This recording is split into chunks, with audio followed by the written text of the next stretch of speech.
They say that battle changes you.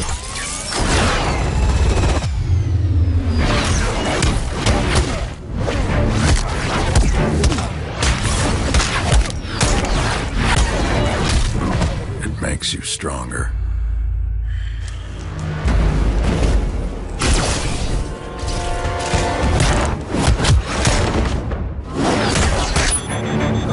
More ferocious.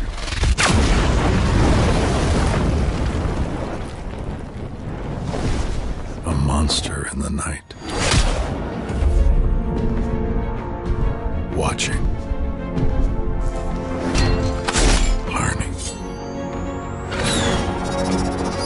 Hunting.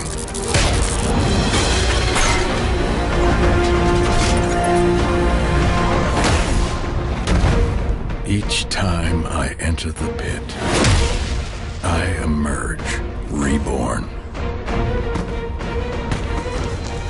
Put the devil on the other side, and I will show up. Evolved. Adapted. And prepared.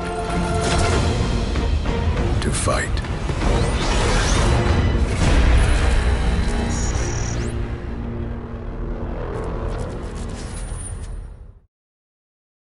Hey YouTubers, it's Charlie. They just dropped the Injustice 2 trailer, so this is just a quick breakdown of what the hell is going on. It looks like everyone just got beefed up for Justice League Fight Night.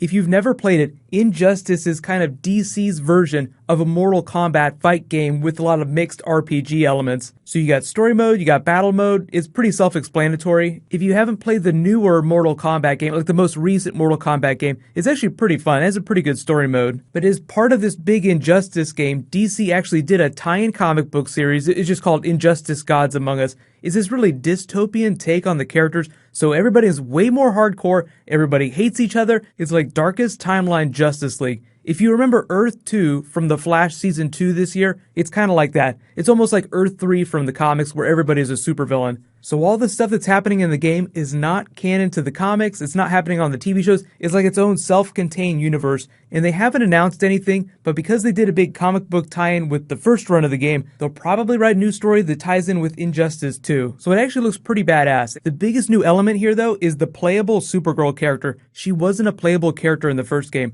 but if you haven't played it yet, it's pretty much on every console you could possibly imagine. They've only announced Injustice 2 on PS4 and Xbox One, but it's a pretty safe bet that it'll hit all consoles eventually. Sometimes there's a console exclusive window where it's only going to be on Xbox and PS4 for like a week before it gets released on PC, so it's not going to drop till next year, so there's plenty of time to figure that stuff out. But this Bryan Cranston, Lex Luthor, Heisenberg voiceover is just meant to let you know that they're upping the stakes, it's just getting way crazier, more playable characters, and there'll probably be some other crazy tie-ins too. Usually when they release sequel games, instead of just adding playable characters, they try to change the game in a meta way that makes it feel like it's not just adding story onto the first version of the game. What I'm expecting is that there'll be more playable characters than there were when the first game was released. If you buy the game right away, the other characters will probably be DLC, or if you get a season pass, you'll get them for free. But if you wait, you get the Ultimate Edition, and you get everything all at the same time. So because the first game has been out for so long, you don't have to wait, you can get all the characters right now. But let me know in the comments, what did you guys think about the first game? I know I didn't do any gameplay or any videos for that first game,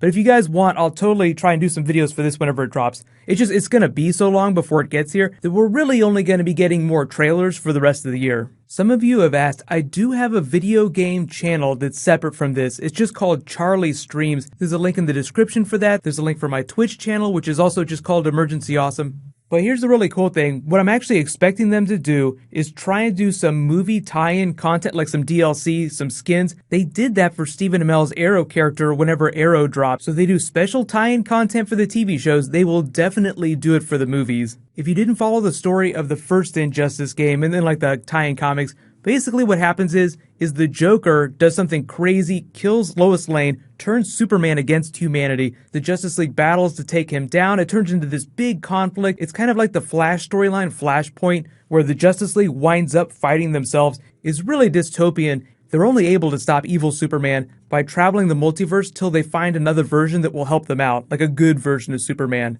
So I'm curious to see what the story is for the second game that ups the stakes so much.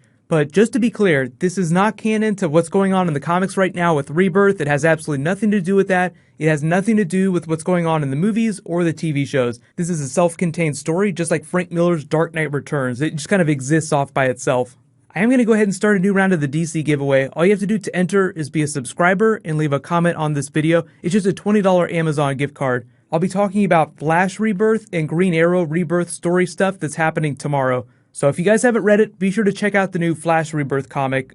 While you guys wait for my next video to post, you can click here for my Game of Thrones hype Q&A, get hype, and you can click here to learn all about Legends of Tomorrow Season 2, Justice Society, and Vixen coming on the show. She's going to be a series regular. So thank you so much for watching, everybody. Let's high five. I'll see you guys tonight.